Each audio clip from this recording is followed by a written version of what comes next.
português também. Receptor de Bluetooth, Marco Júnior? Mas ligado, né? O fone Bluetooth funciona. Eu tenho fone Bluetooth em casa. O receptor tá molhando, bacana mesmo? Ah. É 100 Vai, reais. vamos ver se vai funcionar ele. Você liga ali, seu fone funciona sem cabelo. Então, eu tenho aqui fone Bluetooth também. Mas aí cada um tem como você. Cada um tem como. É ligar muito sem fio, você vai dar interferência. Então, vai trazer Bluetooth, era Bluetooth só.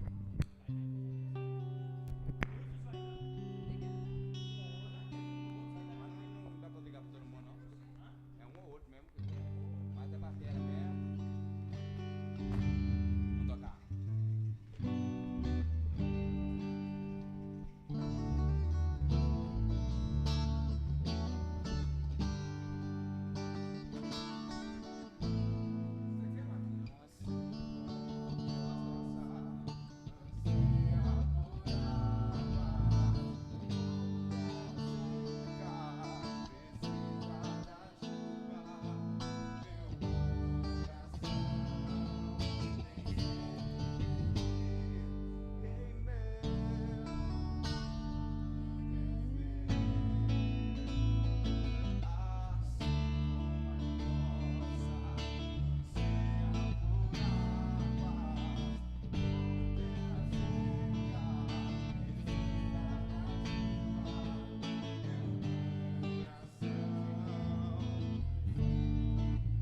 Liga esse retorno, não é bem bacana.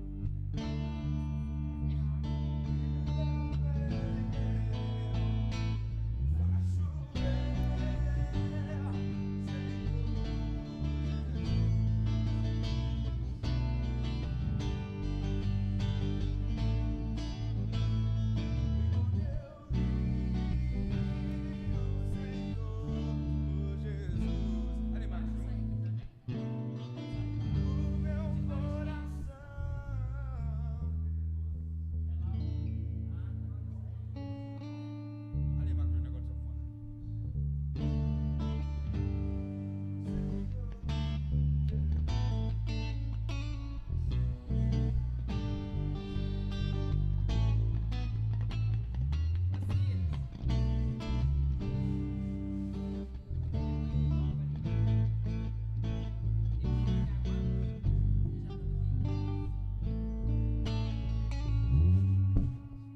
Tava aí já. Ligar aqui, ó. Olá. De qual? Hã? Sabe isso, Sandro? Dos dois? Você sabe isso? Vamos?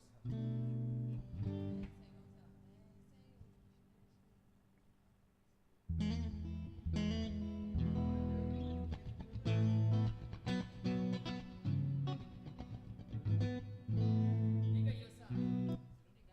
Só na tomada dele aqui.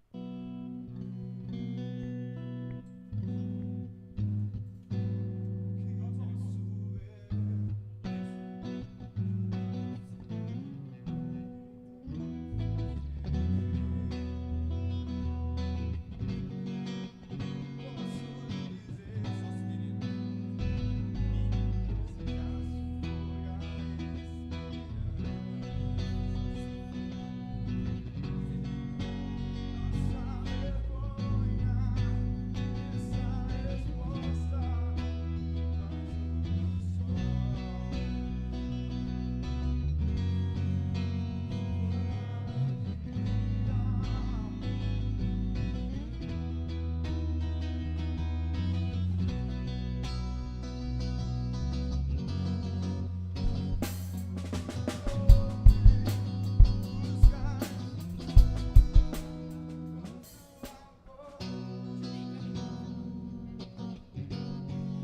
Que volte a alegria, haja palavra, ressuscita a terra que estava morta.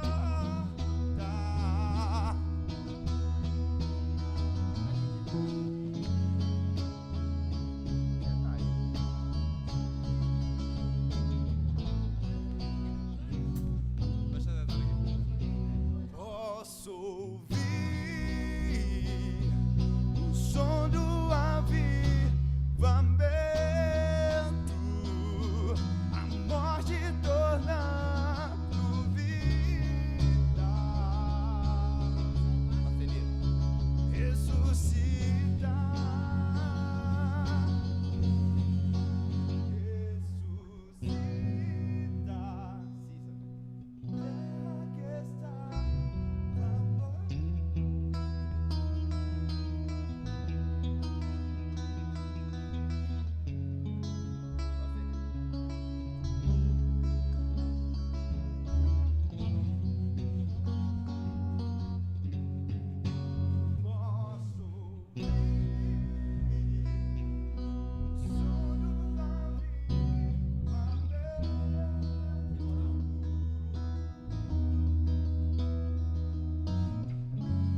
Ei, som. O baixo tá saindo, a guitarra tá saindo, a voz.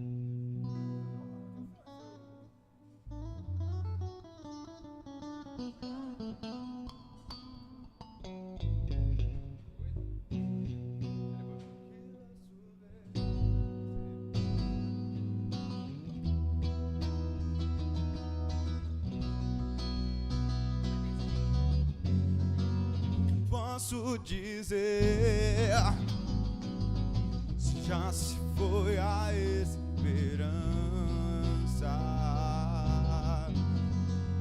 nossa vergonha debaixo do sol há muito tempo.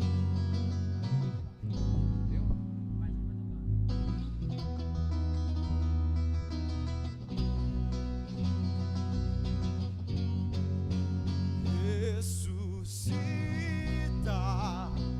ó terra que estava morta.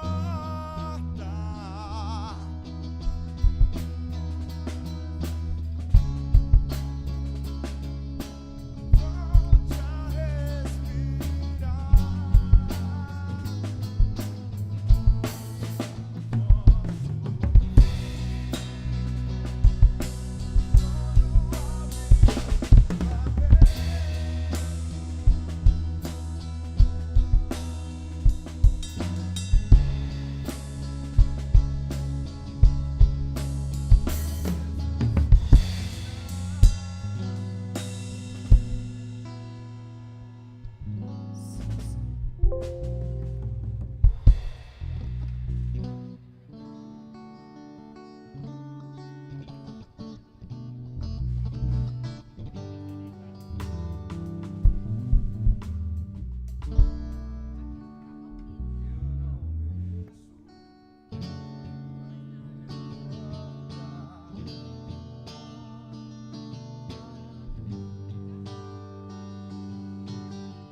Isso.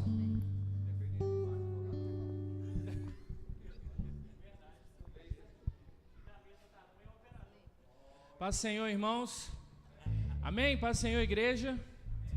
Vamos ficar de joelhos, você que pode. Se você não puder, fique de pé. Vamos dar início ao nosso culto. Amém? Senhor, nosso Deus e Pai, nesta tarde, Senhor, queremos levantar os nossos olhos a Ti, levantando também as nossas mãos ao Senhor, ó Pai, declarando que o Senhor é o Todo-Poderoso de Israel, o Senhor dos senhores, a raiz de Davi, o leão da tribo de Judá. Nós queremos Te exaltar, glorificar o Teu nome, Senhor, declarar que não há outro Deus, ó Pai, sobre as nossas vidas. Ó Pai, nós queremos Te entregar este louvor, Senhor, clamando pelo sangue de Jesus, porque o Teu sangue foi vertido na cruz do Calvário, e o Teu sangue, ó Pai, nos dá acesso ao trono da Tua graça. Pai, que possamos entoar louvores de adoração ao Senhor, declarando que o Senhor é o nosso Deus, a raiz da nossa existência, Pai. O nosso socorro vem do Senhor. Dá-nos a alegria do Senhor esta tarde, Senhor, porque a alegria do Senhor é a nossa força. Recebe, Senhor, porque tudo aquilo que será feito aqui é para a Tua honra e para a Tua glória, em o nome de Jesus. Amém.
Ao Teu nome, Senhor.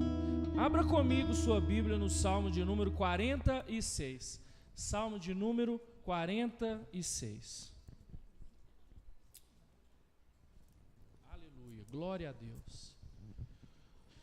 Deus é o nosso refúgio e fortaleza, socorro bem presente na angústia. Pelo que não temeremos, ainda que a terra se mude, e ainda que os montes se transportem para o meio dos mares, ainda que as águas rujam e perturbem, e ainda que os montes se abalem pela sua braveza. Há um rio cujas correntes alegram a cidade de Deus, o santuário das moradas do Altíssimo. Deus está no meio dela, não será abalada. Deus a ajudará ao romper da manhã.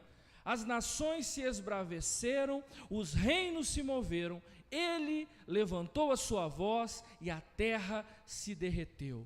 O Senhor dos exércitos está conosco, o Deus de Jacó é o nosso refúgio. Amém? Vamos louvar o Senhor, engrandecer o seu nome. Fique à vontade, eu passo a palavra para a equipe de louvor. A paz do Senhor a todos, amém? Amém. A paz do Senhor a todos, amém? Amém. Aleluias. Nessa tarde maravilhosa, quem tem motivo para agradecer ao Senhor, levante a mão nessa tarde. Aleluias. Vamos agradecer ao Senhor, amém? Queremos o Teu nome engrandecer e agradecer-Te por Sua obra em nossas vidas. Confiamos em Teu infinito amor, pois só Tu és o Deus eterno sobre toda a terra e céu.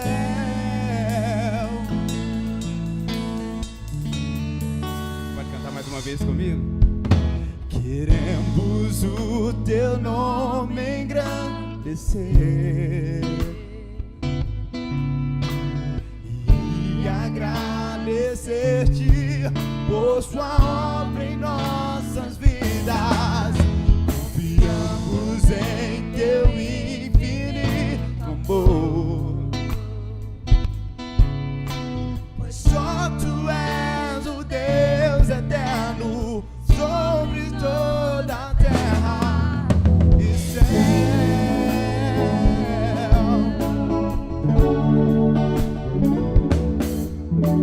É grande é o Senhor e muito digno de louvor na cidade do nosso Deus, seu santo monte.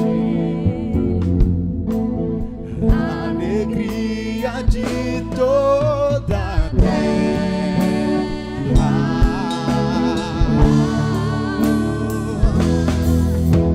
Grande é o Senhor em quem nós temos a vitória, que nos ajuda contra o inimigo. Por isso diante dele nos prostramos.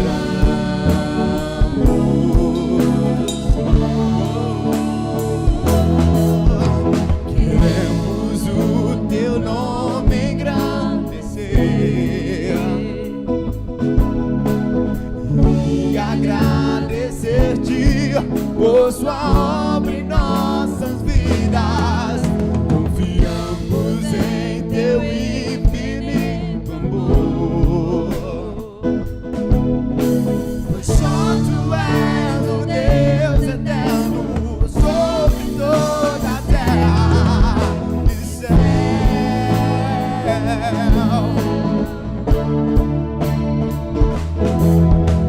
Queremos o teu nome engrandecer e agradecer-te. Confiamos em teu infinito amor, pois só tu és o Deus eterno e céu. Aleluia,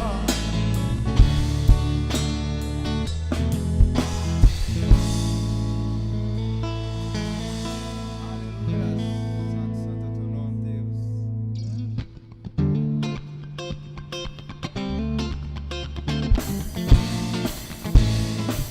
Pode ficar as palmas, amém? Josué lutar em Jericó, Jericó, Jericó. Josué lutar e as muralhas. Vem com Josué lutar em Jericó, Jericó, Jericó. Vem com Josué lutar e as muralhas. As trombetas soarão, abalando o céu e chão. Cerque os muros para mim, o Jericó chegou. Vem com Josué lutar em Jericó. Josué lutar em Jericó e as muralhas. Suba os montes devagar, que o Senhor vai guiar. Cerque os muros para mim, o Jericó chegou. As trombetas soarão, abalando o céu e chão. Cerque os muros para mim, o Jericó chegou. Com Josué lutar em Jericó, Jericó, Jericó. Vem com Josué lutar em Jericó e as muralhas.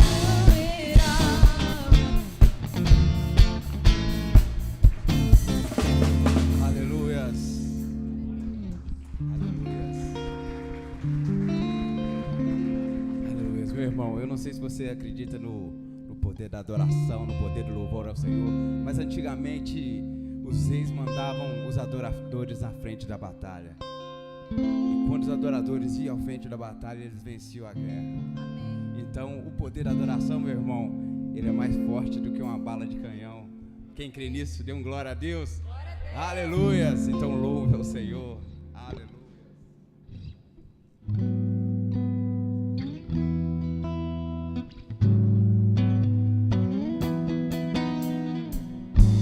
Deixou sua glória, foi por amor,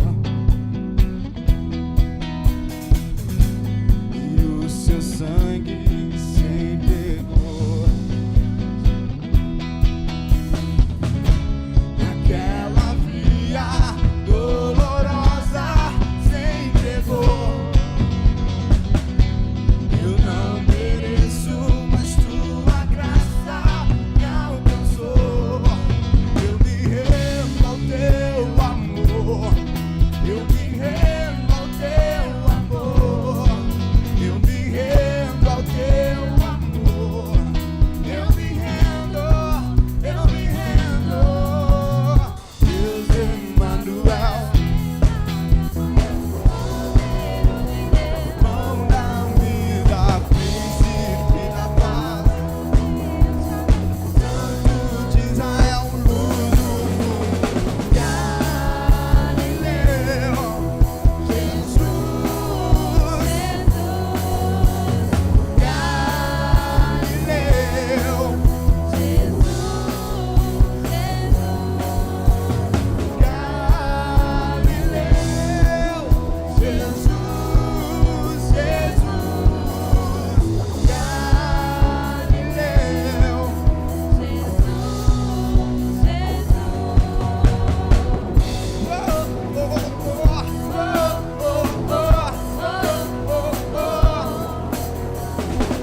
com teu rio, Senhor Jesus, inundar o meu coração. Vai chover, Senhor Jesus. Derrama chuva neste lugar. Vem com teu rio, Senhor Jesus, Inundar o meu coração.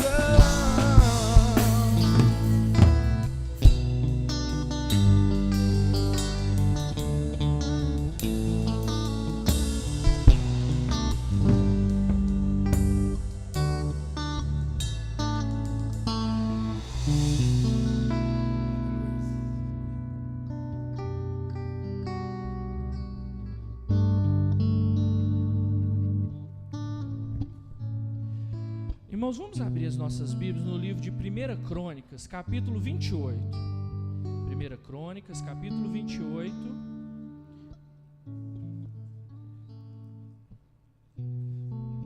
Versículo 7.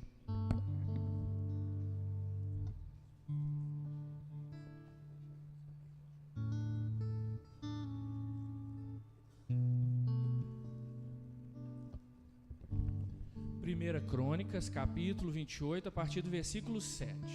Se tiver alguém aí que não acompanhou, que não tem a Bíblia, você pode acompanhar junto com ele a leitura da palavra. Primeira Crônicas, para facilitar para você, tá depois de 2 Reis e antes de 2 Crônicas, acredita? Vamos ficar de pé em reverência à palavra do Senhor? Olha só o que diz aqui na palavra de Deus: e estabelecerei o seu reino para sempre, se perseverar em cumprir os meus mandamentos e os meus juízos, como até o dia de hoje.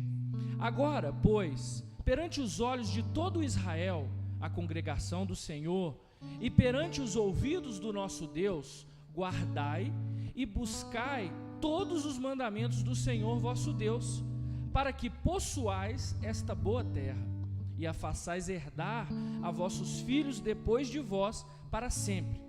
E tu, meu filho Salomão, conhece o Deus do teu pai, e serve-o com um coração perfeito, e com uma alma voluntária, porque esquadrinha o Senhor todos os corações, e entende todas as imaginações dos pensamentos. Se o buscares, será achado de ti, porém, se o deixares, rejeitar-te-á para sempre. Amém? Podem vos assentar. Irmãos, esse texto é um texto onde Davi está falando para Salomão. Salomão iria herdar o trono de Davi. Deus já havia dito que Davi não edificaria o templo. Quem edificaria o templo seria Salomão. E aí Davi dá alguns conselhos para Salomão. Mas olha que interessante, porque esses conselhos que são dados para Salomão servem para mim, serve para você, Renato, serve para você, Elaine, serve para você, presbítero Carlos, serve para todos nós. Olha o que ele está dizendo. Ele disse o seguinte, olha só, que o reino de Salomão, ou seja, o reino de Israel, ele ia ser preservado. Mas quando que ele ia ser preservado? Se perseverar em cumprir os meus mandamentos e os meus juízos. Eu quero ter uma vida próspera, eu quero ter uma vida boa, eu quero ser abençoado, eu preciso fazer o quê? Perseverar em cumprir os mandamentos do Senhor. Muitas vezes nós queremos o melhor de Deus, mas nós não estamos dispostos a dar o melhor de nós. E aí ele continua dizendo, olha só, o que ele diz no versículo 8, ele diz o seguinte, olha: agora, pois, perante os olhos de todo Israel e a congregação do Senhor, e perante os ouvidos do nosso Deus, guardai e buscai todos os mandamentos do Senhor vosso Deus. Não é isso que a Bíblia diz? Guardei a tua palavra no meu coração, para não pecar contra ti. E a palavra também diz que os mandamentos do Senhor não são pesados. Sabe quando o mandamento do Senhor é pesado? quando nós ainda não entregamos a nossa vida 100% para Jesus. Quando você entrega de verdade o seu coração para o Senhor, os mandamentos não ficam pesados. Às vezes tem pessoas que dizem assim: pastor, a carne é fraca, eu não resisti. Por quê? Porque o espírito estava fraco. Porque eu estava mais envolvido com as coisas da carne do que com as coisas do espírito. Eu costumo sempre dizer para os meus discípulos: está difícil? Aumenta o seu compromisso com Deus. Pastor, estou passando uma luta muito grande. Aumenta a sua oração, aumenta a sua frequência na igreja, aumenta a sua frequência na célula, começa a jejuar, buscar mais o Senhor. Olha o que ele diz, ele diz assim: olha, se buscai todos os mandamentos do Senhor. E aí ele diz, tem a promessa, para que possuais esta boa terra, e façais herdar os vossos filhos depois de vós. Sempre a bênção do Senhor não é apenas para uma geração. Quando você, Renato, está servindo a Deus, seu filho, ele vai herdar a bênção do Senhor sobre a sua vida, e sobre todos nós também. Quando a gente está semeando agora, nós estamos plantando para as próximas gerações da nossa própria família. E aí, para encerrar, ele disse: conhece o Deus do teu pai. Isso aqui, irmã Leda, sabe o que significa? Filho de peixe, peixinho é, mas filho de crente, não é crentinho. Ele precisa conhecer a Deus. Não é porque ele vem na igreja, porque o pai e a mãe obrigam a vir à igreja, e ele tem que estar aqui, que ele automaticamente ele é crente. Nada disso. Ele precisa ter uma experiência pessoal com Jesus. Eu nasci num lar evangélico, mas eu tive uma experiência pessoal com Jesus. Os meus pais cumpriram a palavra, e a palavra diz: instrui o menino no caminho que deve andar, e mesmo quando envelhecer, não se desviará dele.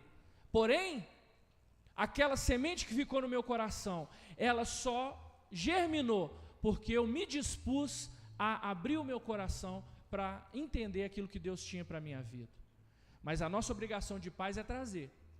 Só que o rei Davi diz para Salomão: olha, conhece o Deus do teu pai. Outra questão, o exemplo. Se Davi não servisse a Deus, Fernando, ele não seria exemplo para o seu filho. E a Bíblia diz que Davi era um homem segundo o coração de Deus. Então ele podia falar: conhece o Deus do teu pai. Eu te pergunto, você também pode dizer isso para os seus filhos? Olha, meu filho, minha filha, conhece o Deus da tua mãe, conhece o Deus do teu pai. O melhor ensinamento é o exemplo. O melhor ensinamento é o exemplo. E ele está dizendo: conhece o Deus do teu pai e serve-o com um coração perfeito e com uma alma voluntária. Sabe o que é alma voluntária? É você não fazer por obrigação. Nós estamos aqui diante do gasofilácio. Muitas pessoas veem como uma obrigação. Se você vê como uma obrigação, sua alma não é voluntária, e você também não está cumprindo o mandamento do Senhor. Por isso que ele está dizendo: olha, com um coração perfeito e com uma alma voluntária, com um desejo de fazer aquilo. É por isso que quando a Bíblia diz assim, o próprio rei Davi, no Salmo, ele disse: olha, alegrei-me quando me disseram, vamos à casa do Senhor. Tem que ser motivo de alegria, tem que ser motivo de você querer pular, de se alegrar. Sabe por quê? Porque você tem saúde, porque você não está numa cama, porque você tem condições, porque você sabe que é o melhor remédio para a sua alma e para a sua vida é estar na casa de Deus, estar na casa do Senhor. Ele diz: olha, com uma alma voluntária, porque esquadrinha o Senhor todos os corações e entende todas as imaginações dos pensamentos. Meu irmão e minha irmã, nessa tarde, quase noite, quero te dizer uma coisa: Deus conhece o seu pensamento, Deus conhece a sua necessidade, Deus conhece aquilo que você precisa. Quando eu tenho algo que eu preciso muito de Deus, eu sempre estou orando, mas eu não sei você, eu sempre no dia a dia eu lembro daquilo e fico falando com Deus em pensamento, Senhor, aquela situação, Senhor, aquela situação. O tempo todo eu fico falando com Deus, até que aquilo se concretize, ou então que Ele diga para mim, não é o momento. Quem aqui gosta de ouvir não? Ninguém, né? Mas às vezes tem que ouvir. E aí Ele diz assim, esquadrinha o Senhor todos os corações e entende todas as imaginações dos pensamentos. Se o buscares, será achado de ti. Porém, se o deixares, rejeitar-te-á para sempre. Então, se você quiser mais de Deus, faz como o rei Davi ensinou para o seu filho Salomão. Busca Ele com todo o seu coração, com todo o seu entendimento. Tenha uma alma voluntária. Não espere que as pessoas te forcem a fazer algo por Deus. Ao contrário, você tem que se dispor. Como é bom quando a gente se dispõe a fazer algo, quando a gente se dispõe a alegrar o coração da outra pessoa. Os casados aqui, como é bom quando o seu cônjuge faz algo a seu favor. Você não fica feliz? Já pensou? Você está cansado, né? Vamos imaginar uma situação, a mulher cansada, a mulher trabalhou o dia todo, ou teve que sair, quando chega em casa, a casa está um brinco que o marido arrumou, hein? Glória a Deus, dá até um aleluia, né não? Hein, Jussara, você não dá um glória a Deus? Aí, ó, já pensou que alegria? Por quê? Porque foi algo voluntário. Alegra o coração da outra pessoa, não foi algo que foi forçado. Se você não arrumar essa casa hoje, você vai ver, você vai dormir no sofá. Sangue de Jesus tem poder. Tem gente que nem tem sofá em casa só para isso não acontecer, não é verdade? E o contrário também, já pensou? O marido chega em casa cansado e a esposa vira para ele e fala assim, olha, eu estou vendo que você está muito cansado, senta aqui que eu vou fazer uma massagem em você. Oh glória, hein Renato? Aleluia. Por quê? Porque é algo voluntário. Agora, nós não podemos achar que com Deus nós vamos agir sempre na obrigação, não é assim que o Senhor se agrada de nós. Então nesse momento que você vai trazer o seu dízimo, a sua oferta, o projeto 300, venha com o coração voluntário, eu tenho certeza que o Senhor vai se alegrar de você. Fique à vontade em nome de Jesus. A alegria está no coração, quem já conhece Jesus. A verdadeira paz só tem aquele que já conhece a Jesus. O sentimento mais precioso é o amor que só tem quem já conhece Jesus. A alegria está no coração, quem já conhece a Jesus. A verdadeira paz só tem aquele que já conhece a Jesus. O sentimento mais precioso é o amor que só tem quem já conhece Jesus.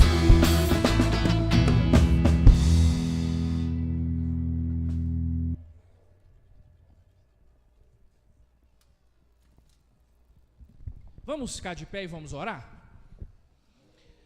Senhor nosso Deus e Pai, nós consagramos ao Senhor os dízimos, as ofertas do projeto 300, ó Pai, e queremos, Senhor, consagrar a Ti e declarar, ó Pai, que o Senhor, que é o dono do ouro, o dono da prata, multiplicará estes valores, ó Pai, na administração, e também, Senhor, que o Senhor cumprirá a Tua palavra que diz que o Senhor abriria janelas dos céus e derramaria sobre nós bênçãos sem medida. Nós queremos tomar posse dessas bênçãos sem medida sobre a nossa vida, sobre a nossa casa, Senhor. Aqueles que estão desempregados, nós queremos profetizar, Senhor, uma porta de emprego, ó Pai, em nome de Jesus. Aqueles que estão empregados, Senhor, nós queremos profetizar, Senhor, que vão, ó Pai, melhorar a sua condição condição dentro do trabalho, Senhor, receber uma promoção, ó Pai, em o nome de Jesus. Pai, que nunca falte, Senhor, o pão dentro das nossas casas, Senhor, e que a alma voluntária que nós lemos hoje aqui esteja sobre cada um de nós. É o que nós te pedimos em o nome de Jesus. Amém. Ainda de pé, vamos receber com alegria o nosso pastor William. Amém?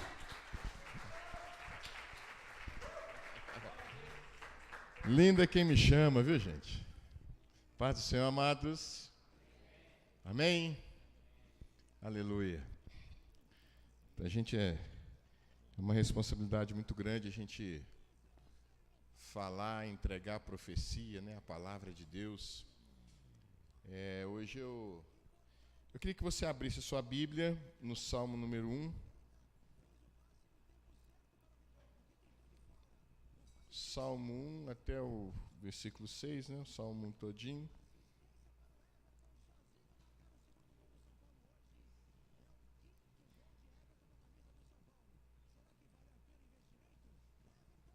Amém?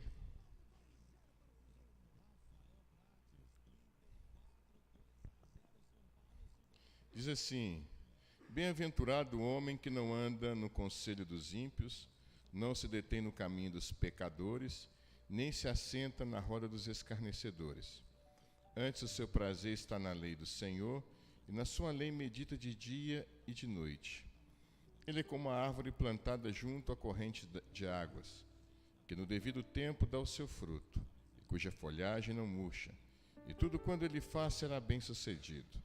Os ímpios não são assim, são, porém, como a palha que o vento dispersa. Por isso os perversos não prevalecerão no juízo, nem os pecadores na congregação dos justos. Pois o Senhor conhece o caminho do justo, mas o caminho dos ímpios perecerá. Curva a sua cabeça, vamos orar ao Senhor. Amém? Pai, nós te louvamos, bendizemos o teu nome. Pedimos que teu Espírito Santo venha nos ensinar hoje, pela tua misericórdia. Pedimos que teu Espírito Santo venha falar aos nossos corações. Que teu Espírito Santo venha semear a tua palavra nos nossos corações, assim como ele fez na criação do mundo, quando ele pairava sobre a face das águas e lançava os elementos necessários para a composição da vida. Te louvamos neste momento, pedimos que teu Espírito venha fazer com que essa palavra floresça nos nossos corações. É o que nós te pedimos em nome de Jesus. Amém. Amém, queridos. Poder sentar. Colocou o tema aí, Rafa? Está fazendo? Bom, eu queria falar sobre esse tema, fazendo a diferença.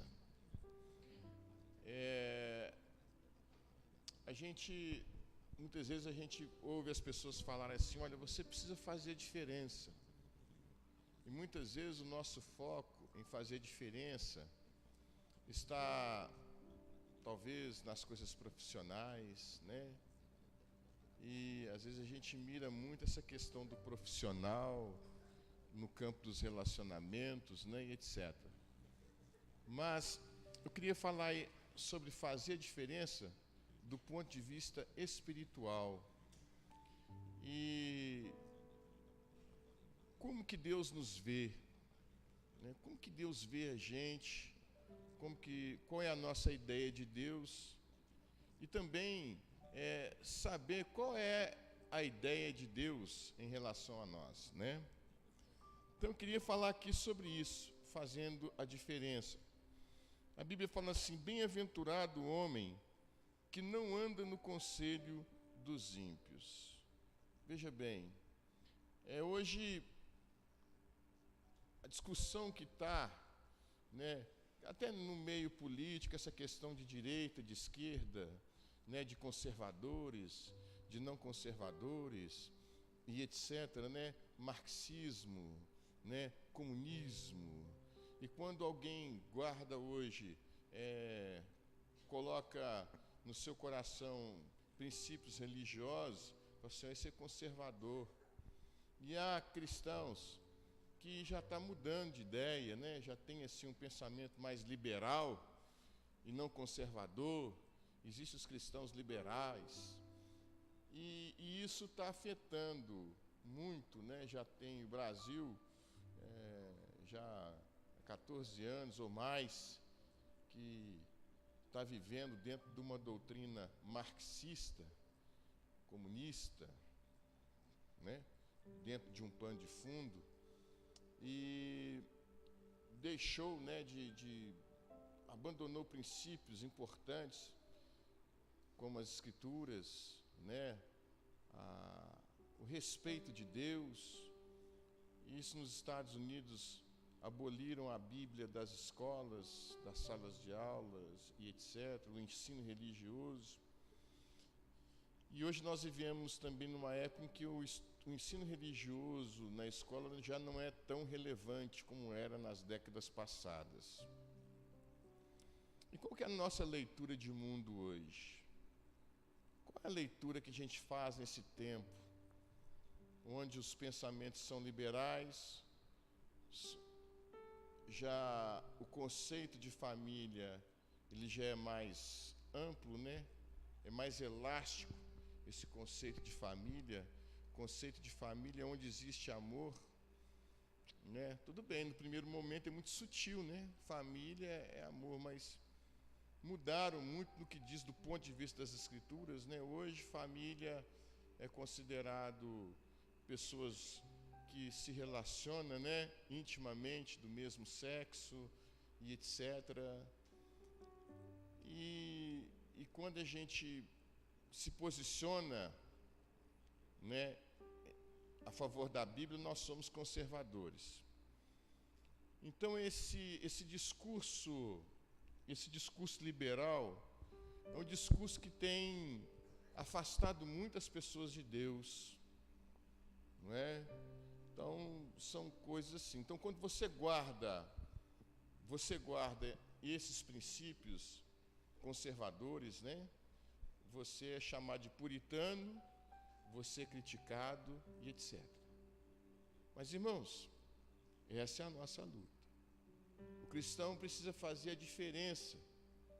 Nós que somos servos de Deus e que tivemos um encontro com Cristo de fato, nós precisamos nos posicionar diante disso.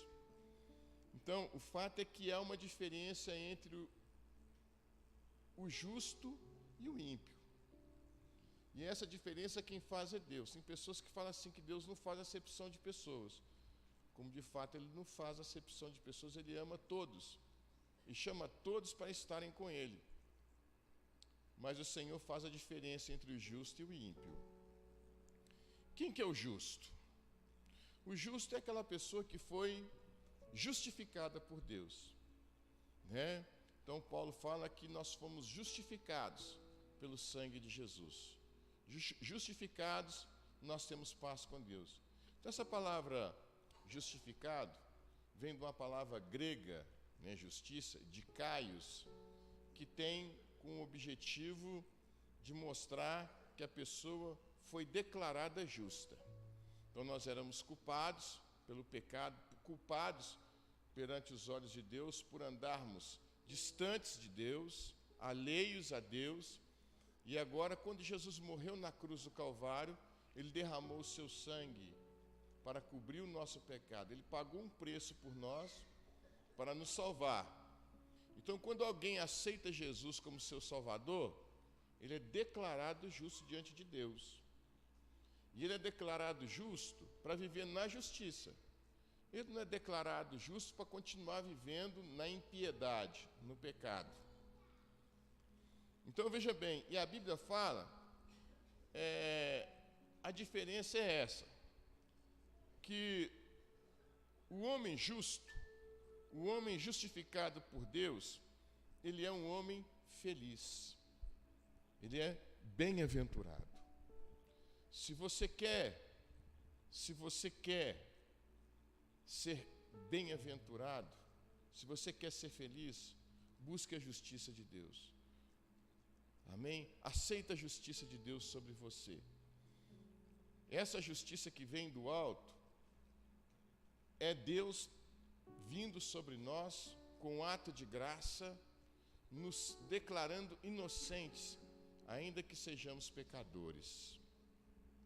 E aqui fala assim: bem-aventurado o homem que não anda no conselho dos ímpios. Então, o justo, ele não anda no conselho dos ímpios. E o que é ímpio? Né? Então, aqui o ímpio, o nome ímpio vem da palavra hebraica rachá, que significa perverso, criminoso, alguém culpado de crime, né? Hostil a Deus, né? Contra Deus, alheio a Deus. Isso é ímpio. Mas quando você vai... Também tem outras definições. Por exemplo, ímpio é o contrário de pio, que é ímpio. Pio significa alguém alguém que é consagrado a Deus, alguém que é dedicado a Deus, alguém que é totalmente devoto a Deus, alguém que leva uma vida dedicada a Deus e os seus princípios. E o contrário disso é ímpio, que é alguém contrário à consagração, contrário à vida cristã e etc. E então ele fala assim: feliz é o homem que não anda no conselho dos ímpios. Olha só. Então feliz é o homem que não anda no conselho dos ímpios. Irmãos, será que essa palavra aqui tem relevância para os nossos dias? Sim, claro que tem. Por quê? Porque a igreja, ela precisa acordar, porque aos poucos a igreja ela está se amoldando ao mundo. A gente vê que muitas pessoas que você vê aqui dentro da igreja, eu falo na igreja de Jesus no geral, fervorosas com Deus, ora, não falta um culto, mas dentro do serviço, no trabalho, ou nas suas relações externas, extra-templo, ela se torna um ímpio, porque ela se mistura com os ímpios. Ela ainda não deixou as suas velhas práticas. Ela não vive na prática da justiça, mas ela vive na prática da injustiça. E o que é isso? O que é viver na prática da injustiça? É quando alguém ainda não foi justificado por Jesus. E uma pessoa que é justificada por Jesus de fato, ela muda os seus valores. Ela luta pelos valores cristãos. Eu estava ouvindo uma reportagem que o pastor iraniano que estava preso, soltaram o pastor e agora o governo mandou prender o pastor de novo. Por quê? Por certo, eles queriam que o pastor continuasse, mantivesse, queria que o pastor desistisse da fé cristã. E o pastor preferiu perder a liberdade a perder a sua liberdade espiritual. Entende? Então tem muitas pessoas, irmãos, que estão sendo luz, estão fazendo a diferença no mundo afora. Pessoas milionárias, ricas, que ao conhecer Jesus Cristo, abandonaram, abriram mão da sua fortuna, de tudo, muitos distribuíram com os pobres e foram pregar o Evangelho e dar a sua vida. Existem os mártires do século 20 e 21. Quem são esses? São aquelas pessoas que derramaram o seu sangue em prol da causa do Evangelho. Hoje as pessoas querem conservar o seu sangue, querem alimentar o seu sangue. E o que eu quero dizer com isso? O que isso tem a ver, pastor? Eu quero dizer que às vezes, irmãos, as pessoas estão preferindo morrer, literalmente, morrer a negar Jesus Cristo. Hoje a gente passa por uma luta, por uma dificuldade, por uma tristeza, por uma morte, por uma perda muito grande. A gente tem crise de fé e aí a gente quer abandonar o Evangelho, porque esse Deus, Ele é um Deus tão puro, tão santo. Como é que Ele permitiu que tais enfermidades, que tais perdas acontecessem com a gente? Por que Deus permite que certas desgraças da vida aconteçam conosco?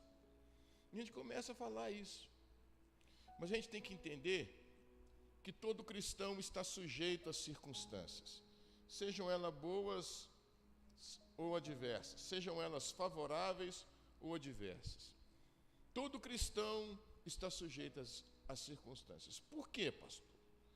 Porque quando Jesus veio, ele veio primeiro resolver o problema do espírito. Quando Jesus veio, o mundo estava morto espiritualmente, porque não conhecia Deus, distante de Deus. Então estava condenado a viver uma vida separada de Deus. Mas aí, Jesus veio e nos redimiu do pecado, morrendo na cruz, derramando o seu sangue. Então todos aqueles que aceitaram o sacrifício de Jesus foram justificados. E justificados estão. Mas Jesus resolveu o problema do espírito. Por que isso foi tão forte na vida da igreja do primeiro século? Porque na primeira perseguição sob Nero, muitos cristãos morreram.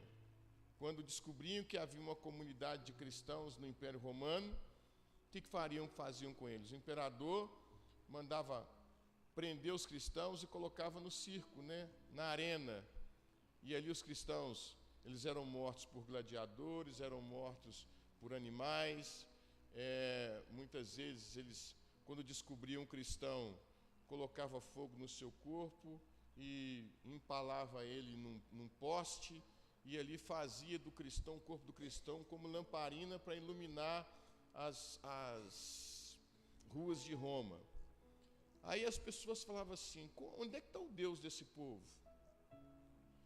Mas muitas vezes aquela comunidade, aquela civilização daquele tempo, aqueles povos perguntavam assim: como eles preferem morrer do que negar esse Deus crucificado deles? Muitas vezes falavam assim: eles estão indo para o mesmo caminho do Deus deles. O Deus deles morreu crucificado e eles estão indo pelo mesmo caminho. Como que pode adorar um Deus perdedor desse? Só que eles não entendiam que Jesus veio para resolver, no primeiro momento, o problema do espírito. Então, irmãos, a causa da humanidade, o problema da humanidade não está na carne, não está nas coisas, está no espírito. Porque se a pessoa tem problema no espírito, ela pode ter o mundo a seus pés, que mesmo assim ela é capaz de tirar a própria vida. A pessoa, se ela tem problema no espírito, ela pode ter o melhor casamento, que ela não consegue ser feliz. Ela pode ter todo o dinheiro do mundo, que o vazio vai permanecer no seu coração. Então Jesus veio resolver o problema do espírito, porque o problema do espírito é mais agudo, porque o espírito é a vida. O espírito é a parte nossa que vai viver eternamente. Então ele veio primeiro para nos resgatar do pecado, livrar, nos purificar do pecado, livrar o nosso espírito do estado do pecado.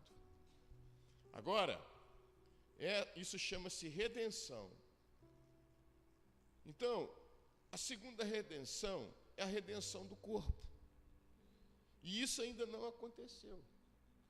Aconteceu sim. Jesus morreu e ressuscitou.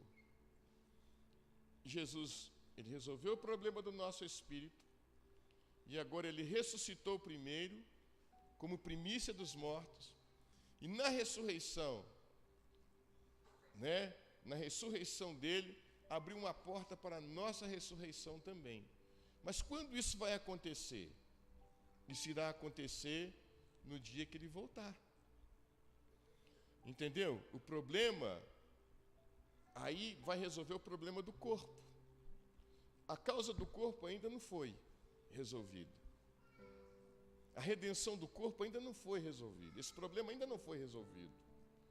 Então até lá nós vamos adoecer, vamos morrer, vai acontecer coisas ruins conosco, nós vamos ter perdas, vamos ter enfermidades, nós vamos sofrer tristezas. Por isso que fala assim, bem-aventurado, Bem-aventurado aqui o varão que não anda segundo o conselho dos ímpios, feliz. Aquele que perseverar até o fim será salvo, né? Guarda a sua coroa, né? Olhe a sua coroa para que ninguém tome, né? Ser fiel até a morte e dar-te-ei a coroa da vida. Entendeu? A coroa da vida é a plenitude da existência. Mas eu não sei se vocês estão me entendendo. O que eu quero dizer para vocês que até lá, enquanto isso não acontecer, nós somos passíveis de muitas coisas ruins, infelizmente. E também de muitas coisas boas. Isso depende se Deus quiser interferir na nossa história. Ele pode nos abençoar com tudo, Ele pode te dar tudo, filho. Mas no dia que você tiver de partir, não tem jeito. Não tem jeito. Você vai partir mesmo tendo tudo. Por quê? Porque o problema do corpo ainda não foi resolvido. O problema do corpo só será resolvido no dia da ressurreição. E eu aguardo, sim, o dia da minha ressurreição ou do arrebatamento, quando Jesus voltar. Entende? Então, às vezes, as pessoas ficam revoltadas com Deus. As pessoas se revoltam. Por que tantas guerras? Por que nação contra nação, reino contra reino? Por que quantas pessoas estão morrendo pelo mundo afora? Por que tantas catástrofes? E Deus é um Deus tão bom, e Ele vê lá de cima e não interfere. Ele não interfere porque ainda não chegou o momento dele interferir, que será no dia da ressurreição. Ele vai resolver tudo isso. Mas Ele vai resolver esse problema na vida daquele que é justo. Agora, Deus já começou a resolver esse problema. Primeiro Ele resolve o problema do Espírito, transformando as nossas vidas em Cristo Jesus. E já começa a trabalhar no nosso corpo, preparando o nosso corpo espiritualmente para a ressurreição. E é por isso que a gente tem que pregar para as pessoas. Mas aqui, Deus faz a diferença entre o justo e o ímpio. E nós também precisamos fazer essa diferença. Nós não podemos fazer acepção de pessoas, mas nós temos que fazer a diferença. Eu, como cristão, não pega bem você chegar, eu estou de férias. Aí você vai chegar e vai falar assim: nossa, eu vi o pastor ali tomando um copinho de cerveja. Você ia ficar escandalizado comigo, não ia? Talvez sim, talvez não, mas o mais provável é que sim. Ó, pastor tomando cervejinha, hein? Aí eu falo: não, irmão, preocupa não, é sem álcool. Pois é, mesmo assim, né? Entendeu como é que é? Porque a gente cobra uma moral.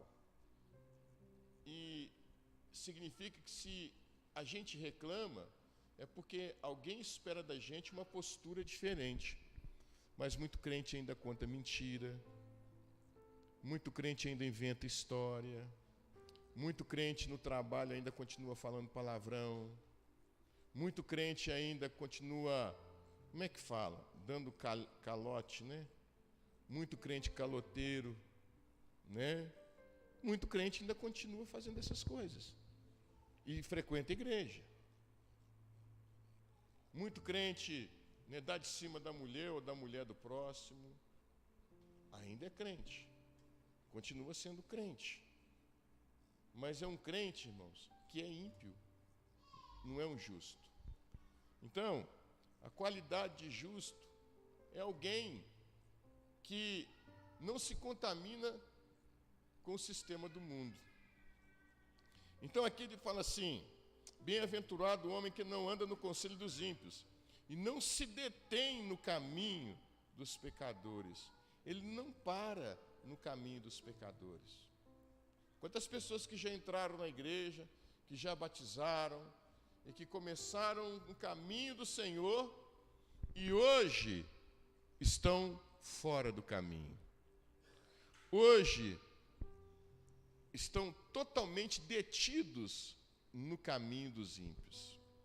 Ou seja, eles passaram um dia, tiveram que atravessar uma fase da sua vida caminhando, Aí ele viu aqui o caminho do ímpio, opa, é aqui que eu vou entrar, é por esse caminho. E aqui ela ficou detida nesse caminho. Talvez esse caminho que ela escolheu pode ser o caminho das drogas, pode ser o da prostituição, da impureza sexual, entendeu? Do roubo, sei lá. Ou até mesmo de uma vida mais libertina e distante de Deus. Aí eu escolhi virar as costas para Deus. Mas o justo não, ele não se detém. Ele passa nas encruzilhadas da vida, ele continua o seu itinerário. Como diz Paulo, né? Esquecendo-me das coisas que para trás ficaram, prossigo para o alvo da soberana vocação. Uma coisa fácil, ele faz. Então ele está sempre olhando para Cristo. Mas muitas pessoas que reclamam, eu era crente, mas por causa do fulano, eu não sou mais crente. Eu estava na igreja, mas tinha muita coisa errada naquela igreja, eu desanimei e saí daquela igreja. E hoje estou fazendo aquilo que eu quero, vi que isso é tudo furado. Não, na verdade, é porque essas pessoas nunca tiveram os olhos em Cristo. Porque foi muito mais fácil olhar os erros da igreja do próximo do que olhar para Jesus. É muito mais fácil a gente colocar a culpa nos outros do que em nós mesmos. É muito mais fácil você observar as pessoas do que olhar para Cristo. Olhar para Jesus, irmãos, é mais difícil, sabe por quê? Porque se você for olhar para Jesus, você vai encontrar nele nada que agrade a sua carne. Tudo que desagrada a sua carne, você vai ver em Jesus. Então, quando você olha para Jesus, você vai ver perdão nele. E quando você olha para a pessoa que você tem que perdoar, dependendo da pessoa, opa, não vou olhar para Jesus, não. Tem jeito não. Eu tenho que perdoar essa pessoa? Tem jeito não. Entendeu? Se eu olhar para Jesus, eu vou ver nele muitas coisas que irá desagradar a minha carne. Eu vou falar mal do próximo. Quando eu olho para Jesus, ele não fala mal de ninguém. Eu julgo o meu próximo, quando eu olho para Jesus, ninguém julga. Se eu vou bater numa pessoa, revidar, eu olho para Jesus, eu tenho que oferecer minha face. Se eu quero dar calote em alguém, quando eu olho para Jesus, ele fala, dá o que tem, dá a quem te pede. Se eu não sou muito fã de ajudar as pessoas, eu olho para Jesus e falo, se alguém te pedir para andar 1 milha, caminhe com ele 2. Se te pedir uma capa, nem a túnica recuse. Aí é diferente. Então, muitas vezes, quando eu olho para Jesus, eu vejo nele muitas coisas que a minha carne desaprova. E a minha carne não quer olhar para Jesus. Então, é muito mais fácil eu olhar para o ímpio e me deter no caminho do ímpio. Quantos estão prestando atenção no que eu estou falando? E aí tem pessoas que vêm na igreja e já estão no piloto automático muito tempo. Já deixaram de ser justas há muitos anos. Estão desviadas da igreja de Cristo. Estão na igreja, mas estão desviadas há muitos anos. Há muito tempo essa pessoa está detida no caminho da impiedade. Ela não consegue se livrar porque está presa ali. E aí o que ela faz? A culpa é do fulano. A culpa é da igreja, a culpa é do pastor, a culpa é do fulano de tal, a culpa é do Beltrano, mas a culpa nunca é dela. Por quê? Porque ela preferiu olhar para os erros dos outros do que encarar Jesus. Então fala assim, o homem que não anda no conselho dos ímpios, não se detém no caminho dos pecadores, e nem se assenta na roda dos escarnecedores. Então, nossa postura é diferente. O cristão ele não tem que se assentar na roda dos zombadores, daqueles que escarnecem de Deus. Mas, pastor, eu nunca sentei na roda daqueles que se escarnecem de Deus. Vou te dizer uma coisa. Se você senta junto, está perto de quem conta piada indecente, e você começa a rir, e ainda coopera, você é uma dessas pessoas. Se você se detém nesse tipo de coisa, não dá. Agora, eu vou sair do mundo? Não. Eu acho que se você está numa roda onde as pessoas escarnecem, falam palavrão, é o momento de você chegar e falar assim: olha, eu conheço um tipo de palavra diferente, que é a de Jesus. Eu conheço um tipo de palavra que enobrece as pessoas. O fato é que muitas vezes a gente não tem coragem. Quem está prestando atenção no que eu estou falando aqui? O fato é que muitas vezes a gente prefere ignorar. Nós temos uma identidade, irmãos.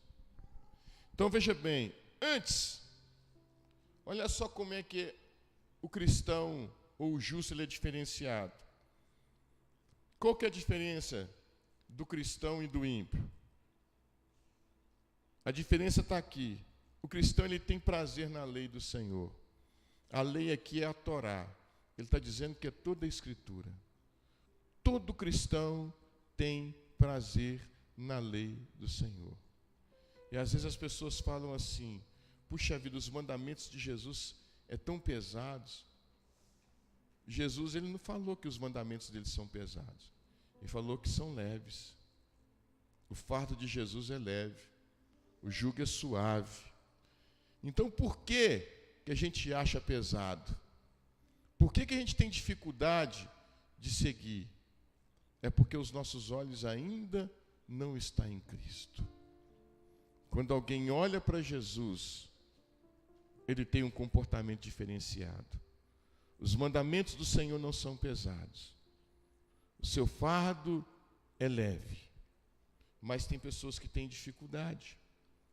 Justamente porque quando ela olha para Jesus, ela entende que se ela olhar para Jesus, ela vai ver mudança. Ela precisa mudar. Amém? Então aqui fala assim: e na sua lei medita de dia e de noite. O que o salmista está falando? Outra diferença é essa, é a dedicação nas Escrituras.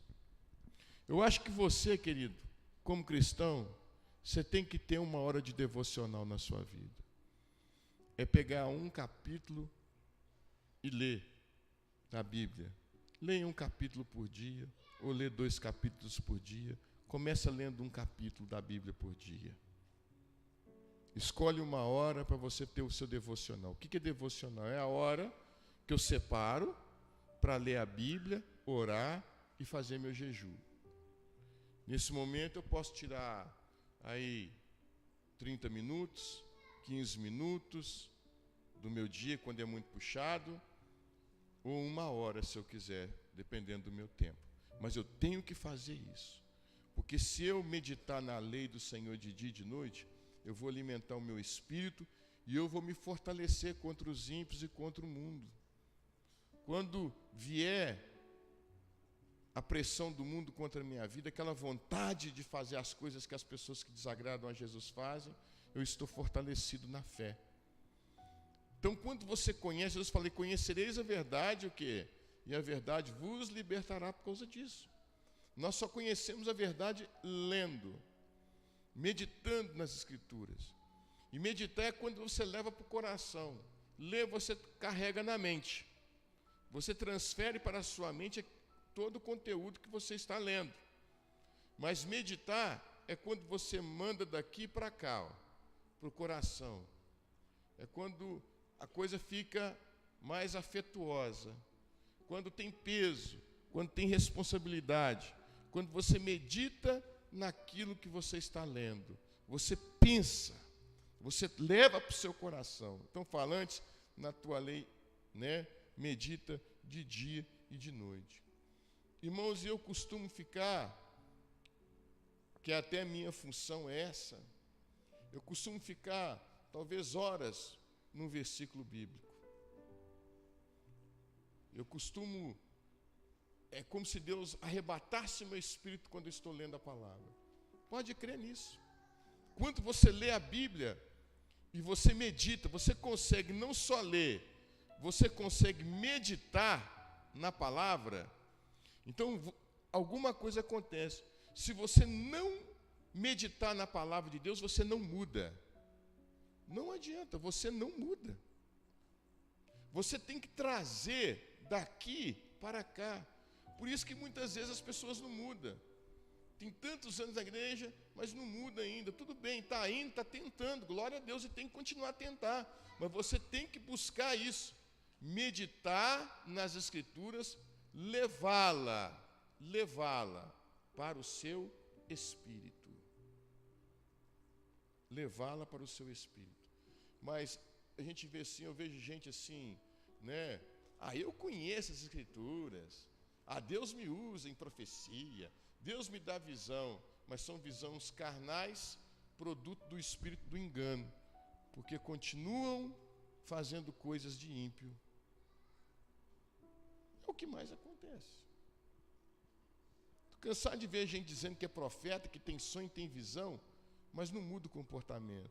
É rancoroso. Entendeu? É caloteiro, é mentiroso, mas está pregando, está falando, está profetizando. Então, o comportamento dele não é compatível com as Escrituras. Então, lembre-se, quando nós encontramos com Jesus, o comportamento nosso passa a ser diferenciado. Eu estava falando a gente estava comentando hoje lá em casa, eu e o Du, né? Que quando Jesus, comentando lá com os meninos, Pedro e João estavam pescando, tinha um barco enorme, mas quando, depois do milagre de Jesus na vida deles, a multiplicação dos peixes, eles largaram as redes, largaram os barcos e seguiram a Jesus, porque Jesus falou assim: vinde após mim e eu vos farei pescadores de homens. Ou seja, Jesus naquele momento, a partir daquele momento, tornou-se a coisa mais preciosa que eles já haviam visto. Porque eles sabiam que eles iriam sofrer, e Jesus não prometeu vida boa para eles seguindo, não. Olha, sabe que vocês vão sofrer muito. Irão padecer por causa do meu nome. E todo cristão, de verdade, sofre pelo nome de Jesus. Porque quando ele não sofre pressão exterior, ele sofre uma pressão interior, porque ele entra em conflito, o conflito dos desejos, o conflito de rejeitar os desejos da carne e abraçar a fé cristã, o conflito de ceder a sua vontade para abraçar a vontade de Deus para si. Isso não é fácil. Isso não é fácil. Então, um justo, ele tem o prazer de meditar na lei do Senhor, de dia e de noite. Significa que a vida dele é a Bíblia. Então, irmãos, você precisa trazer para o seu espírito, tem que trazer para o seu coração. Eu já aconselhei muita gente no gabinete. Eu falo no gabinete assim: gente, meu filho, mas não é assim. Eu sei, pastor, mas eu não consigo. Eu falei: então você não nasceu de novo, não? Então você precisa nascer de novo. Outras vezes eu já aconselhei, mas se você precisa fazer assim: eu sei, pastor, e eu vou procurar fazer. Daí a pouquinho a pessoa chega, pede: pastor, o que o senhor falou comigo é verdade. E eu agora estou conseguindo. Sabe por quê? Porque a pessoa consegue transferir daqui para aqui. Para mim, a pessoa pode ler a Bíblia mais do que eu. Pode até ler mais do que eu. Tem gente que come a Bíblia, mas não, só fica aqui. Se você vai para uma faculdade de teologia, como eu estudei, e eu vi colegas que estudou tanto como eu, estudei tanto, várias disciplinas, e aí você vai lendo e vai acumulando tudo aqui, ó. Mas eu procurava levar para cá, trazendo o coração.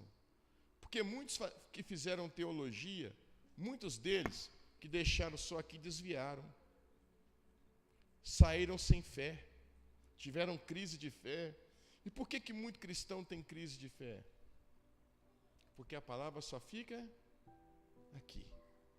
Falta meditar, gente. A nossa cultura, não é a cultura muito dada à meditação. Mas a cultura oriental, os orientais, eles são mestres na meditação. Entendeu? E nos tempos de Jesus, usava-se a prática da meditação.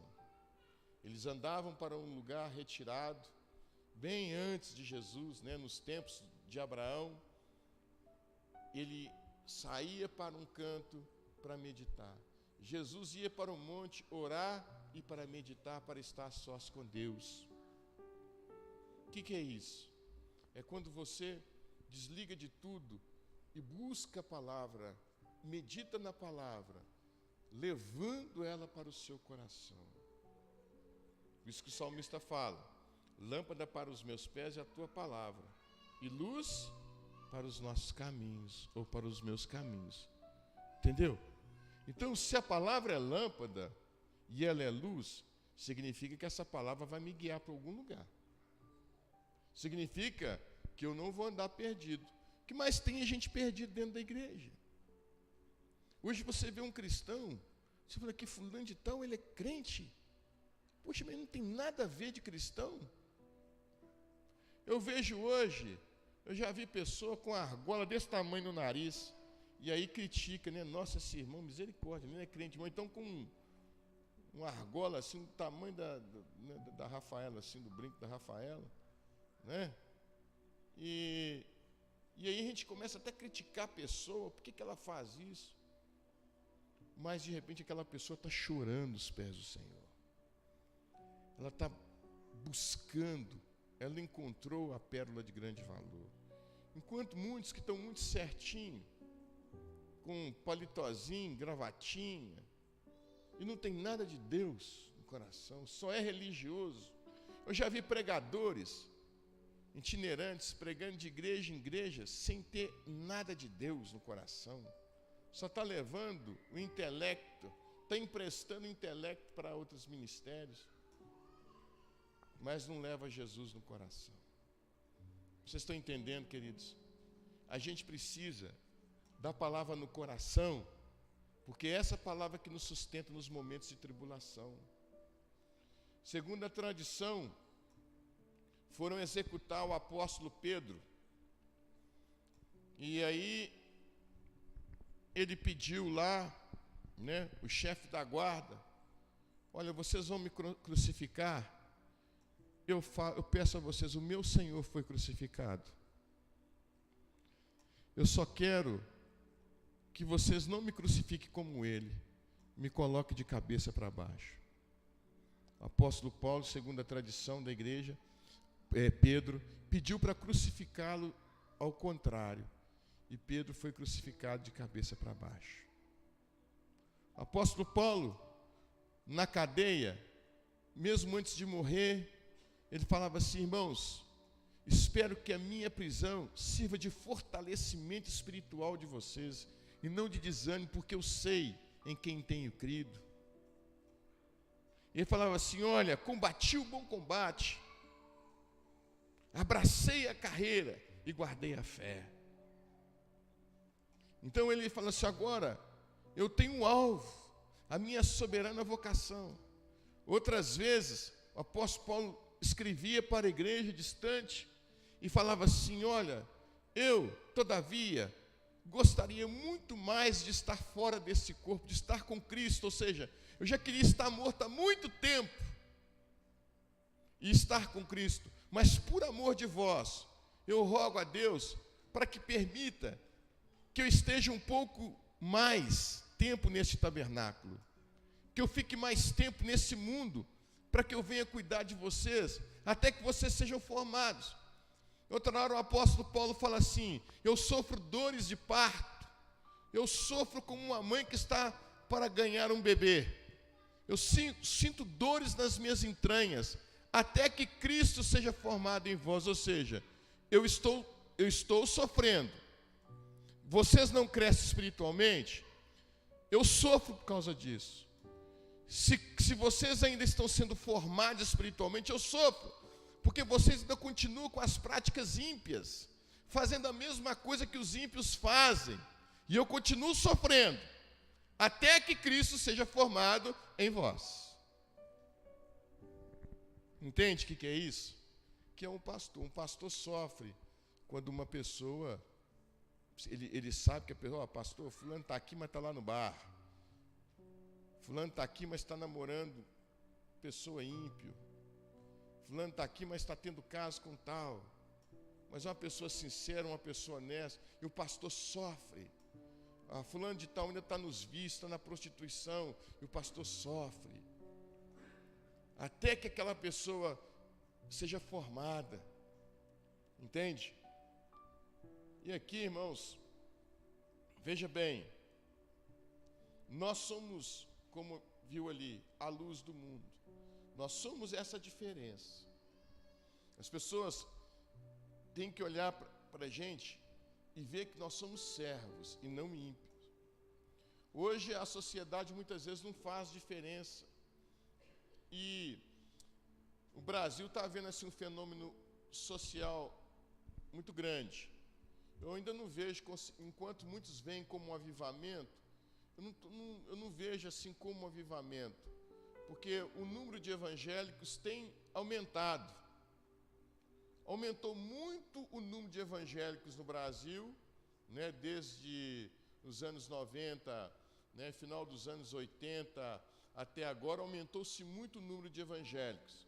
As igrejas estão crescendo muito, mas esse fenômeno está no fato das pessoas se sentirem mais atraídas pelo evangelho devido à proposta que tem sido feita, a proposta de um reino aqui na terra, a proposta dos problemas resolvidos, e não uma proposta de salvação.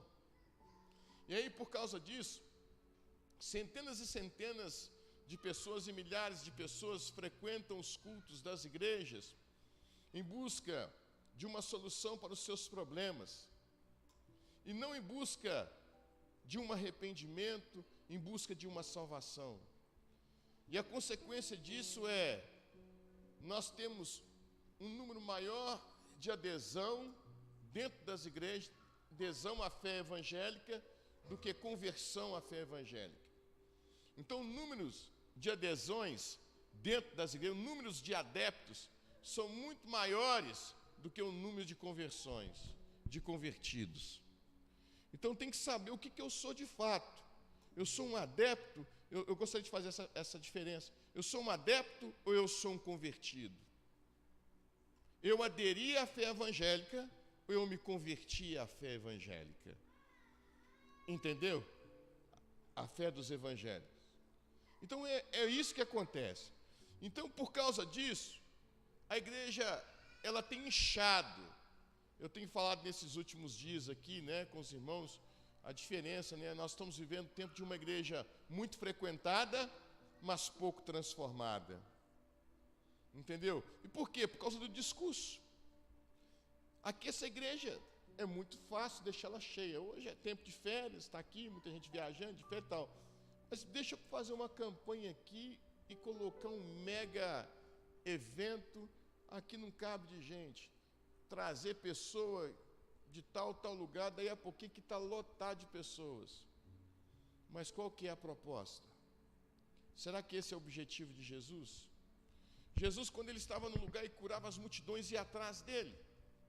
E aí, um dia as multidões estavam atrás de Jesus, né, por causa da multidão dos pães, a multiplicação de muita coisa, muitos milagres. Ele olhou para a multidão e falou assim: olha, vocês me seguem não pelo que eu sou, vocês me seguem pelo pão que perece. E é o que acontece hoje. Multidões que estão em busca do pão que perece, do pão perecível. Entende, irmãos? Então nós temos que entender que Jesus, ele veio para resolver esse problema. Existem três tipos de redenções. A primeira redenção aconteceu quando Jesus morreu na cruz, ele redimiu o nosso espírito. A segunda redenção vai acontecer também no dia da ressurreição dos mortos. Aí não vai haver choro, nem pranto, nem dor. E a terceira redenção é a redenção do planeta, né? Que Deus vai fazer novos céus e nova terra, onde habita a justiça. A criação vai ser refeita. Ela terá uma nova configuração. O nosso corpo vai ser reconfigurado, até o planeta será reconfigurado. Quantos estão entendendo o que eu estou dizendo? Amém? Jesus, depois de ressurreto, muitos não o conheceram. Ele tinha uma outra configuração. Quando ele quis se mostrar na forma que todos o conheciam, aí sim. Então Deus tem o melhor para as nossas vidas. E fala assim: ele é como uma árvore plantada junto à corrente de águas, que no devido tempo dá o seu fruto e cuja folhagem não murcha, e tudo que ele faz será bem sucedido. Então veja bem, o cristão, o justo, quando ele é plantado na casa do Senhor, o justo, o verdadeiro justo, ele dá fruto. Mas ele dá fruto a todo momento? Não. No tempo certo ele dá fruto. Se você é um cristão verdadeiro, mais cedo ou mais tarde você vai dar fruto. Se você não é cristão verdadeiro, você nunca vai produzir o fruto. E esse fruto pode ser fruto de arrependimento, fruto de conversão, fruto de comportamento cristão, fruto de salvação de almas, fruto de obediência a Deus. Então, o fruto é o resultado positivo que você dá da sua vida em relação a Deus. Tudo que você produz que é positivo em relação a Deus chama-se fruto e ao seu próximo. Amém? Muito bem. E aqui fala assim: e tudo quanto ele faz será bem sucedido. Entretanto, irmãos, a vida do cristão não é sofrimento também não. Não é só sofrimento não. Porque o bom de ter Jesus é quando vem o sofrimento, você passa por cima dele, você atropela. Você atropela o sofrimento. Um dia uma irmã muito querida nossa falou assim, uma outra chegou perto dela e falou assim: eu não sei como é que você aguenta, você tem que vir para a minha igreja, você está vivendo uma vida terrível, na sua casa acontece isso, isso, isso, você tem que vir para a minha igreja. Eu não sei se a irmã lembra disso. E essa pessoa, a irmã, chegou perto de mim e falou assim: pois é, né? Pois é. Mas, pastor, aconteceu isso e isso. Eu falei: pois é, irmã. Essa que está a diferença. A igreja dela não acontece nada de desgraça com ela, né? Mas ela só vai mostrar o outro lado. É justamente porque eu sirvo um Deus fiel, é que a minha força não está nas coisas, a minha força está no Senhor. Aí é que está a minha força, porque em Cristo eu consigo passar por cima de todos os problemas. Aí eu pergunto, né, irmãs? Se fosse no tempo da perseguição do 2º século, né, da igreja primitiva que sofreu perseguição, essa irmã estava na presença do Senhor? Porque tudo que ela ia ver era maldição, né? Não, você está em maldição. Cadê Deus? Está em maldição. Hoje o cristão não pode sofrer, não pode adoecer, porque é maldição. Agora, nós temos a promessa de Deus para vivermos em paz, por isso a gente tem que orar. Mas se porventura vier a tribulação, aquele que está firmado em Cristo, ele sustenta. E muitas vezes a tribulação vem para provar nossa fidelidade a Deus. A tribulação vem para provar nossa fidelidade. E aqui a gente vê que tem uma promessa, que tudo que nós fizermos, Deus vai nos abençoar. Essa é a diferença. Agora, e os ímpios? Não são assim. São, porém, como a palha que o vento dispersa. Por isso os perversos não prevalecerão no juízo, e nem os pecadores na congregação dos justos. Não adianta. O ímpio ou o pecador, ele não permanece muito tempo. Pode até ter alguém aqui na igreja, tá direitinho, ele vai até. Mas se ele não tem intenção de mudar, ele não vai ficar aqui, vai embora. Mais cedo ou mais tarde, ele, cadê fulano? Foi embora. Por quê? Porque ele não aguentou. Ele não aguentou olhar para Cristo, preferiu sair fora. Amou mais o mundo lá fora do que a Deus. Não aguenta. E essa é uma promessa, isso eu fico tranquilo. Porque Porque pode ter até alguém aqui que pode enganar, mas não consegue enganar por muitos anos, muito tempo. Mas a pessoa que está, mas existe aqueles que estão perseverando, que ainda não deu fruto. Senhor, hoje eu não dei fruto, sou fraco, ainda continuo pecando, continuo fazendo as minhas coisas erradas, mas tem misericórdia de mim, Senhor. Me ajuda porque eu ainda vou conseguir. Eu tenho fé que eu vou ser liberto disso. E aí Deus vai no tempo certo, vai visitá-lo e ele vai dar o fruto. Amém? E os ímpios não são assim. Eles não prevalecerão no juízo de Deus. Porque tudo que o homem faz está reservado para o dia do juízo. Tem gente que fala assim, aqui se faz, aqui se paga, né? Ah, quem dera. Se eu pagasse aqui, não é aqui que eu vou pagar minha dívida não, irmãos. Existe um lugar chamado inferno, onde o Senhor vai ser o justo juiz. Não é aqui que se paga não, irmãos. A Bíblia fala. Então, no juízo de Jesus, de Deus, o ímpio não prevalecerá. Pois o Senhor conhece o caminho dos justos, mas o caminho dos ímpios perecerá. Você pode ter certeza. Se você insistir em caminhar no caminho de impiedade, o resultado, o final seu, não vai ser um final feliz. Amém? Mas a igreja cristã, concluindo, ela está nesse mundo para fazer a diferença. Tantas lâmpadas ali, olha, são 5 lâmpadas, uma brilha, as outras já perderam o brilho ou nunca brilharam. O fato é que nós temos que brilhar nesse mundo. O fato é que nós temos que ter a luz. Jesus fala que a vossa luz brilhe diante dos homens. Mas o que acontece, o triste, é que muito crente já perdeu o seu brilho há muitos anos. Agora eu sugiro que essa pessoa volte ao início de tudo. Você quer crescer espiritualmente? Leia a Bíblia, mas medita. O pastor só tem o tempo para ler 5 minutos, mas os 5 minutos que você trouxer, leia,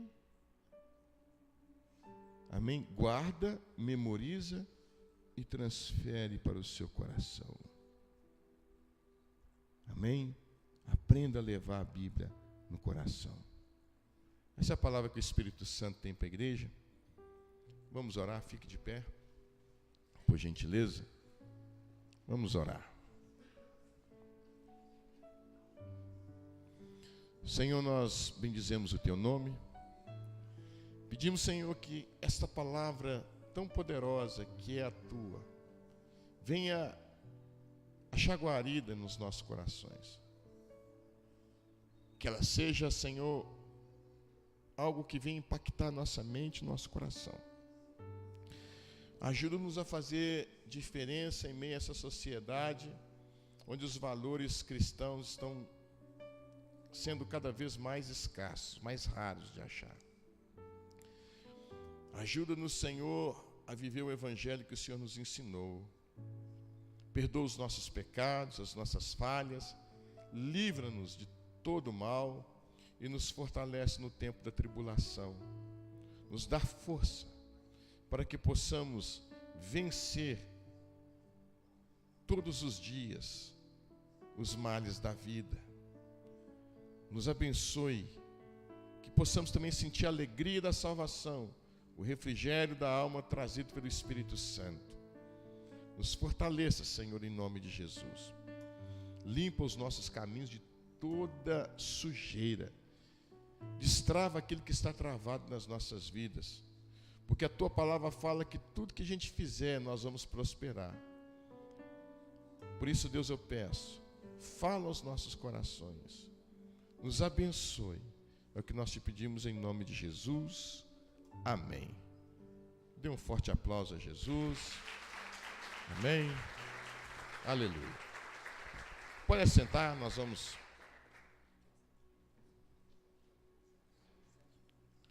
Irmãos, aqui está aqui um pratinho aqui, né? O projeto 300, é quanto que é? R$7 o irmão está oferecendo aqui, está abençoando a igreja, fazendo coxinha, né? E é R$7, se quiser comprar, é isso aí para ajudar no projeto 300, amém? Quantos aqui conhecem a Rafaela, né? Vem cá, Rafaela. Nós vamos encerrar agora, depois eu vou olhar com o Rafael, com o Daniel, que ela vai cantar no próximo. Essa aqui é a Rafaela, filha da pastora Adriana, do pastor Rogério, né? É da nossa igreja lá em Campos dos Goitacazes, né? Ela fica lá no bairro, qual que é o bairro lá? Donana, que é uma das nossas igrejas. Quer dar um oi pro povo? Fala lá, oi. Paz do Senhor, igreja. Eu trago o abraço do pessoal campista, né, da Igreja Presbiteriana Pentecostal, em Goitacazes, do pastor Rogério e da pastora Adriana. Vem? Já é mineira, ficou aqui em tempo cá, já virou mineira. Obrigado, filha. Ela está aqui conosco porque ela veio, ela quer, né, saber algumas coisas da visão, ver como é que foi feito o culto Insônia, dos jovens, né? É abençoada essa menina, é uma benção. Está lá em casa, né? E muito em breve nós vamos fazer um intercâmbio lá, né? Levar a moçada lá para Campos para poder fazer um intercâmbio aí. Amém? Irmãos, então vamos encerrar. Fique de pé. Você que nos visita pela primeira vez, se tiver alguém aqui, que Deus abençoe a sua vida, né? E te dê graça e fortaleça o seu coração todos os dias. Você que está na igreja há muito tempo nessa caminhada, que o Senhor te dê a paz, te dê experiências, te visita, que o Senhor te ensine a levar a Bíblia para o coração, para que você tenha condições de perdoar. Amém? O que eu desejo hoje é que você consiga liberar o perdão. Talvez você carrega muitas mágoas no seu coração, isso tem te feito mal. Jesus é o resultado, Ele é a resposta e é a cura para você. Amém? Que em todo tempo sejam alvas as tuas vestes e que o azeite nunca falte sobre a tua cabeça. E que a graça maravilhosa e salvadora do nosso Senhor Jesus Cristo, o insondável amor do nosso grande Deus e Pai, a comunhão e as doces consolações do Espírito Santo esteja sobre todos vós, meus irmãos, e com todo o povo de Deus na face da terra, hoje e até a vinda do Senhor Jesus. Amém. Que Deus abençoe uma semana de vitória, em nome de Jesus.